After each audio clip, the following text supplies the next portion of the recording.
اللہ اکبر عزیزان من توجہ فرماؤ. کتاب کا نام ہے نزہۃ المجالس.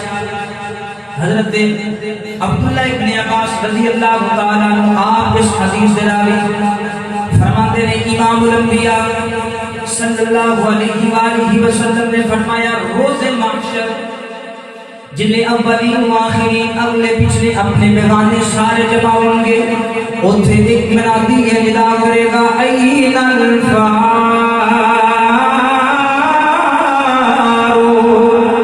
وہ منادی ندا کرے گا فاروق اعظم کتھے نے.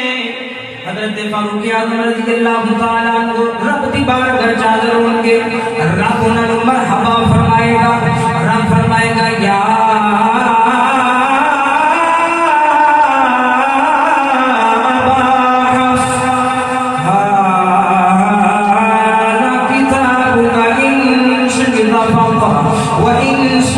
فلا.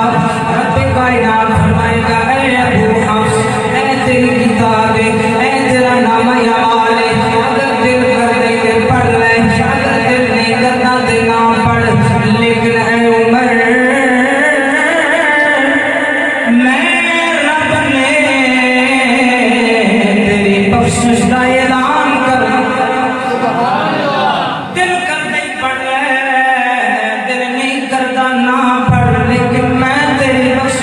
اعلان کر دیتا ہے. جدر رب نے فرمائے گا فیقول الاسلام انہیں اسلام آگر ہوئے گا. اسلام آگر رب دیوار کر جب کرے گا مولا اے وہ ابو حفص جتنے دنیا دے رہ کے میری عزت نو دوبارہ کیتا ہے میری عزت نو بلند کیتا ہے. مولا جتنے اس ابو حفص نے اس عمر نے دنیا دے رہ کے میری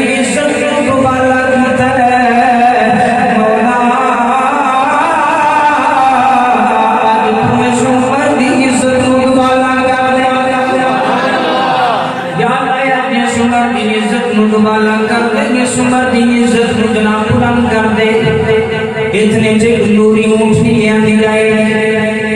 نوری اونٹنی سے حضرت عمر فاروق کو سوار کیتا جائے گا.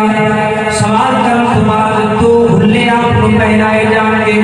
انہاں دعا جو ہر ہلا اتنا بڑا ہوئے گا کہ اگر اس ہلے کو کھولیا جائے پوری کائنات اس ہلے دے اندر آ جائے.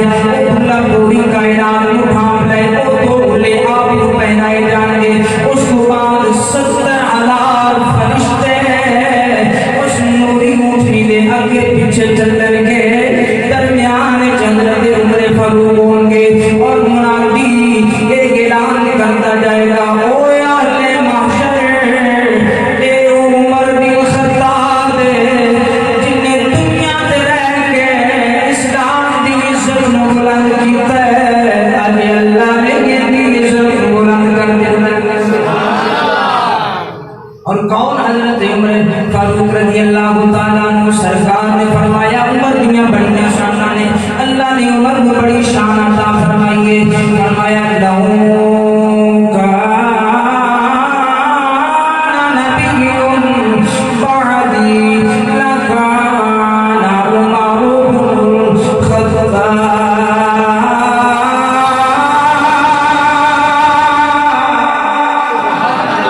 فرمایا